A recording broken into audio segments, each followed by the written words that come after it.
Hello everyone and welcome back to my channel. Dito sa Seryosong Usapan with Kuya Jun. Ang ating topic ko sa ngayon at ang ating pag-uusapan ay tungkol dito sa senatorial lineup ni PBBM sa kanyang partido na Alyansa ng Bagong Pilipinas. Sa naturang lineup, kung ating titignan, marami sa kanila ang nanggagamit lang. At yan ay ating iisa-isahin na pag-uusapan ang kanilang background patungkol sa usaping politika. Unahin na natin itong si Bong Revilla. Itong si Bong Revilla ay Maka Duterte ito. At isa sa pagpapatunay niyan, ang kanyang asawa na si Lani Mercado at ang kanilang panganay na anak na si Jolo Revilla na kasalukuyang kongresista ng Cavite ay hindi pumirma para sa impeachment ni Bibi Sara. So, anong ibig sabihin nun? Ibig sabihin nun, itong pamilyang to ay Maka Duterte. So, hindi nakakasigurado si PBBM dito kay Bong Revilla. Dumako naman tayo dito kay Erwin Tulfo. Itong si Erwin Tulfo ay isa rin kasalukuyang kongresista at isa rin sa hindi pumirma para sa impeachment ni Bibi Sara. So, anong ibig sabihin nun? Bagamat itong si Erwin Tulfo ay nakikita natin na ito ay Maka Duterte. Ngayon, ano lang yan nakikisakay lang yan kay PBBM kasi ano to may pagka-duplikara din to Saka isa pa, muna siya sa survey, kung makaasta siya, akala niya sure win na siya or sure winner na siya. Kasi medyo may pagkamayabang na yung dating niya So, doon pa lang nakikita natin na medyo itong si Erwin Tulfo wala tayong maasahan dito. At dumako naman tayo dito kay Villar. Itong batang Villar na anak ni Sitya Villar. Na ito ay kasalukuyang kongresista rin. Pero hindi rin pumirma para sa impeachment ni Bibi Sara. So, ano pa bang aasahan natin? Ang nanay niya na si Cynthia Villar ay talagang Maka Duterte yan. Kaibigan ni Duterte. So, ano pa bang maasahan natin dito sa batang Villar? Ang nakakapagtaka lang, bakit nandyan siya sa partido ni PBBM. So, ibig sabihin, isa din lang to sa nanggagamit na. Ito pa, itong si Amy Marcos na nakakatandang kapatid ng ating Pangulo. Isa ring makapalang mukha Wala naman itong ginawa kundi bumatikos at manira sa kasalukuyang administration. Wala itong ginawa kundi isiksik ang sarili niya sa Duterte, ang mga Duterte. Sinisiksik ang sarili niya, na kaibigan siya ni Bibi Sara, hindi naman siya kinikilalang kaibigan. So ano bang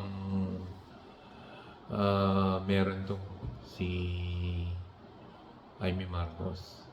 na bilang nakakatandang kapatid ng ating Pangulo. Pero itong mga Duterte ay may mga masasamang sinabi sa pamilyang Marcos at lalong-lalong na dito kay PBBM. Wala ka namang nakitang reaksyon dito kay Jaime Marcos. At ang makikita mo sa kanya ay nagre-react siya kapag may mga pagkakataon na laban sa mga Duterte. So, ano ba bang aasahan natin dito?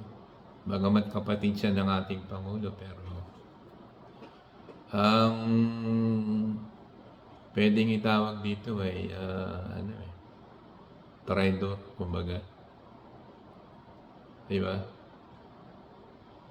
Ay, wala naman tayong nakitang na tumulong sa kasalukuyang gobyerno. Walang ginawa kundi manira. At ayun, pumapabor pa siya dun sa mga naninira sa kapatid niya. Kaya, ang alam ko, wala din namang boboto na Marcos loyalist dito kay Jaime Marcos dahil sa mga pinaggagawa niya. Okay, ito naman si Pia Cayetano. Bagamat kapatid siya ni Alan Cayetano na Duterte, ay hindi natin alam kung ano ba ang stand dito. Medyo alanganin, di ba? Patulad ni Manny Pacquiao.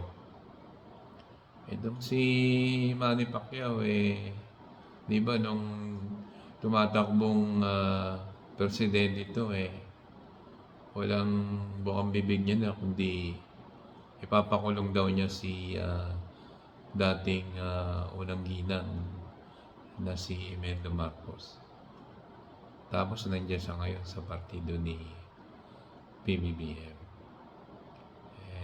Makakal din ang mukha nito si Pacquiao hindi na lang hindi na lang mamahinga. Mayaman ka naman na Kung gusto magtumulong, mga kababayan natin sa ibang pamamaraan na lang. Huwag ka nang tumakbong senator, Manny Pacquiao. Katulad din itong si Lito Lapid. Matagal na ring senador to pero wala namang nagawa. So, kailangan maghanap-hanap na lang tayo ng iba. Ang nakikita ko lang dito sa senatorial lineup ni PBBM, ang medyo maayos na nakikita ko ay itong si Benhur Abalos. Yan ang siguradong PBBM yan. Saka isa pa, maganda naman yung naging record niya bilang dating kongresista at dating DILG secretary. So, bet ko yan si Benhur Abalos. Ito naman si Abby Binay. Bagamat hindi ko ganong masundan ang political background. Wala naman tayong narinig na hindi maganda para sa kanya. Bigyan natin siya ng pagkakataon. Itong si Titi Soto, ayun, pwede na kumpara sa sa mga nabanggit natin na Duterte. Ito si Ping Lacson, medyo ano tayo dito, alanganin. Pero mas maigi na rin kaysa doon sa mga nabanggit natin na ibang kandidato na alam naman natin na sila ay Maka Duterte pero nandyan sila sa partido ni PBBM na ibig sabihin ay nanggagamit lang sila. Kumbaga, mga hunyamo, kumbaga kung tawagin. So, nasa sa atin na ho yan at tayo ay kailangan pag-isipan natin ang ating iboboto dito sa mga naturang kandidato. Si PBBM naman kasi walang masamang tinapay. Alam ko, yung iba dito ay alam niya na ang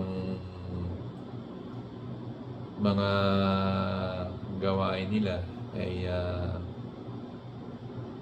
hindi naman talaga sila maka PBBM, pero para kay PBBM ay walang masamang tinapay kasi ang para sa kanya ay yung lilinga.